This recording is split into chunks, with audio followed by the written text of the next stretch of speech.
बाहेर पाऊस चालू होता, म्हटलं काहीतरी गरम गरम खाऊया. तर आम्ही बनवलं होते वडापावचा बेत केला होता, कारण की सगळ्यांना खाण्याची खूप इच्छा होती. गरम गरम काहीतरी खाऊ म्हटलं त्याला वडापाव आणि चहा बनवूया, कारण संध्याकाळचा वेळ होता.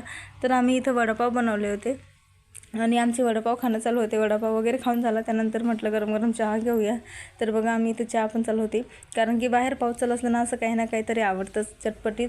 म्हणजे आपल्याला मूड पण फ्रेश होतो आणि पावसाचाही आनंद घेता येतो. त्यामुळे आमचं इथं चहा आणि वडापावचा नाश्ता झाला होता. बघा सगळेजण असे काही ना काही जोक्स मारत होते. आणि आम्हाला नंतर यायचं होतं गावाकडे, तर आम्ही तयारी वगैरे केली आणि आलो होतो बस स्टॉपला आलो. तर खूप जोराचा पाऊस चालू होता, भिजलो होतो. आणि बघा गावाकडे येताना गावाकडचं वातावरण बघा, सगळीकडे हिरवळ आहे, खूप छान वाटते. कारण की एवढी हिरवळ आपल्याला तिकडे बघायला भेटत नाही.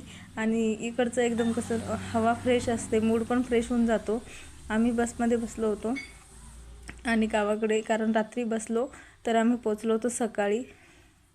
खूप बोर होऊन जातं रात्रभर प्रवास करायला, पण काय करणार आता, गावाकडे यायचं म्हटल्यावर एवढं तर सहन करावंच लागते.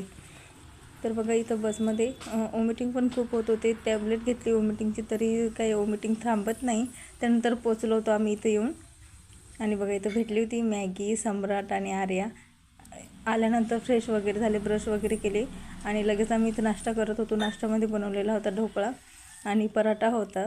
बघा मॅगी कशी खुश होऊन सांगते आणि सम्राटही